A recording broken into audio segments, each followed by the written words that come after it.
own business is a task by itself, and there are so many things that you need to think about, and part of your business plan has to be part of your strategy. So having a strategy within a strategy for your business plan is important.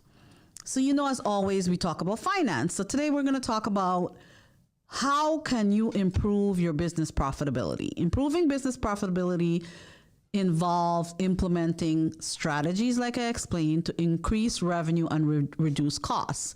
Now, usually I do not talk about revenue because revenue is usually what I give to the task of my actual business owners. They're the ones that open this business. They're the one that's passionate about the business. So they're the ones that knows how to improve or increase their revenue. My intern is to review all of that with them and let them think about what they're doing and understand what it is that they're talking about when it comes to revenue. So, because my expertise is finance and not whatever business my client has. So I have a few objectives, a few tips on how you can improve your profitability with some of a finance person's help and some of your own strategies that you can implement within your company. So to achieve that, we're going to review your pricing strategy. We're going to talk about pricing strategy. Analyze your products and services is one of the ways that you work on your pricing strategy. So you analyze your products and services, pricing to ensure it's in line with your market demand, reflects the value that you're offering. Consider increasing prices if you provide unique value, or lowering costs if you have the ability to maintain profitability with a lower cost. So you need to think about your pricing strategy. That's number one. Think about your pricing strategy. You always need to review that periodically because times change. The product that you're offering change. You're improving the product. You're reducing the time that it takes for whatever you're offering. So you always have to reevaluate your strategy for your pricing and what it is that you're offering. Increasing your sales and market efforts. So you want to focus on your outreach. This is really, really important. Focus on your outreach so you can reach your wider market, your wider sellable market, your wider audience, increasing your customer acquisition. So in order to do that, you're going to have to be out in the community if you're not, or you need to have an advertising and marketing budget. In today's society, there are many ways that you can work on advertising and budgeting market. I'm actually learning a lot about that these days because of my new business, the Modern Savvy CPA, is quite different from my old business, which is my CPA firm. So the Modern Savvy CPA needs a bigger marketing budget, and I need to analyze what I'm going to use my marketing budgeting for. With my CPA firm, I honestly really didn't need a marketing budget. It was a very close-knit clients that I was able to be very selective on the clients that I was preparing for. So you definitely need to work that out. Sometimes you need to look at your SEO. So I know that you guys understand SEO better than I do, and I'm quite learning how to understand that a little bit more, but you want to make sure that you're attracting the actual potential customers that you want. You want to make sure that whatever you're marketing to, it is getting out to the audience or to the customers that you're looking at. So you can enhance your customer retention. You want to implement strategies to retain existing customers. Encourage repeat business. Offer loyalty programs, personalized customer experience, and excellent customer service fosters long-term relationship. That I can tell you about because that is a part of my CPA business. I offer personalized attention. I'm known for a CPA that does tax planning, business planning, and tax prep. Tax prep is actually a very smaller part of my business than the tax planning and the business planning and the financial planning, because that, if you have all three of those things in set, the prep is not that hard. You want to streamline your operations and reduce costs.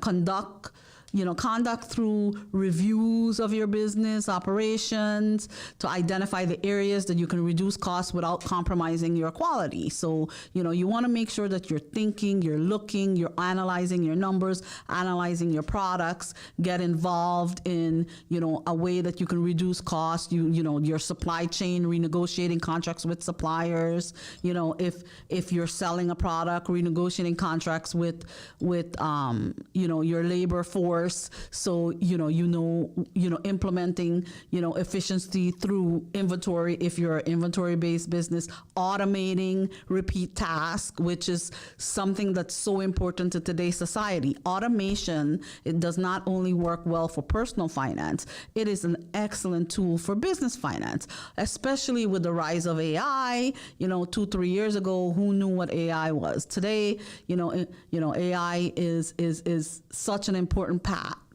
task, such an important part of our business world, our finance world, and we can maximize our time and minimize our costs by, making sure that we automate some of the tasks that we have within our business. Monitoring and controlling your expenses.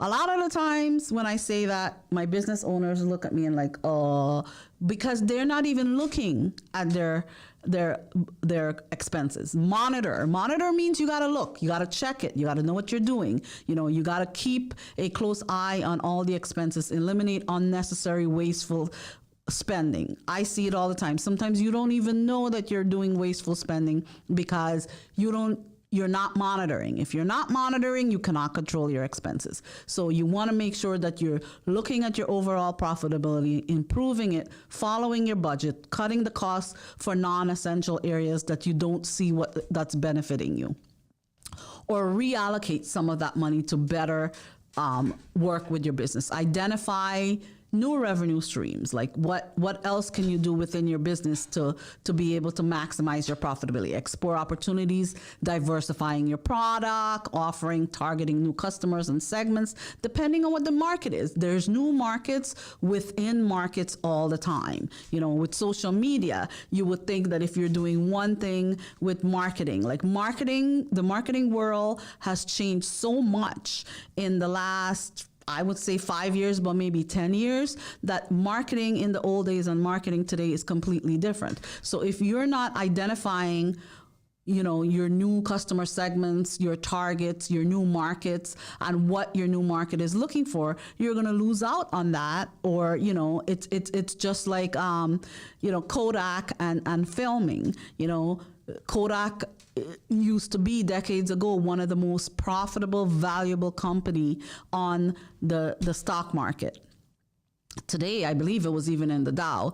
Today, that company is virtually non-existent because they were not keeping up with the market of film. They were not keeping up that this was going to go digital, and they were not realizing where you were going. So if you're not keeping up with the market, you will not be able to improve your profitability and efficiency. You need to invest in employee training and development, enhance their skills and productivity, use technology, tools, and software to automate. I cannot tell you. Automate and streamline your workflow, reducing manual errors, increasing efficiency. Yes, I agree with you that I do not believe that humans are ever going to be replaced, but we're going to need fewer humans within our world if we're automating and using AI. So, and with the automation, they can do the mundane task, and then you can use your humans because we are smarter than computers, no matter what you say. We are going to be smarter than the computers. Use your humans for the more overseeing the task and the more important things that they will find that a computer wouldn't find. You also want to analyze and optimize your business process. Continue to evaluate your business process by identifying bottlenecks, identify inefficiency. So by streamlining and optimizing the process, you will be able to improve productivity and reduce tasks by enhancing customer satisfaction also. Focus on high margin products and services. So analyze your services, mix it up a little bit, look at what the profit margins are on certain things, allocating resources and marketing efforts towards promoting and selling your higher margin offerings. So you are focused on those higher margin offerings means that you are able to be maximizing more of a profit. Your gross profit is going to be higher, and entail it should be your net profit should be higher. Seeking feedback and adapting. Always, always, always. I tell my kids that the only constant in the world is change. So there's always the world is changing. So you always got to get employee feedback, customer feedback, industry feedback, things that are happening, strategies that you need to adapt to. You want to make sure that you're doing all of that. So you have to have an open mind that once you are alive, you are learning. You always are learning. You always are improving. Don't get me wrong. You want to make sure that you have your streamline effects on what your overall guideline or outline of your business, but there's always injections and there's always leakage that you want to put into it to make things better and to tighten up your profit margin. Remember that improving past profitability is ongoing. It's an ongoing process. You want to continuously be monitoring your financial matrix, tracking your progress, adjusting your strategies as needed to ensure your long-term profitability and success. This is Sherron, the Modern Savvy CPA, with another set of financial profitability tips for businesses. Thank you so much for tuning in. As always, feel free to give me a follow to get updated on new and upcoming episodes, and listen in every Tuesday and Thursday, where I teach you smart money habits so you can make better money choices with a financial goal focus.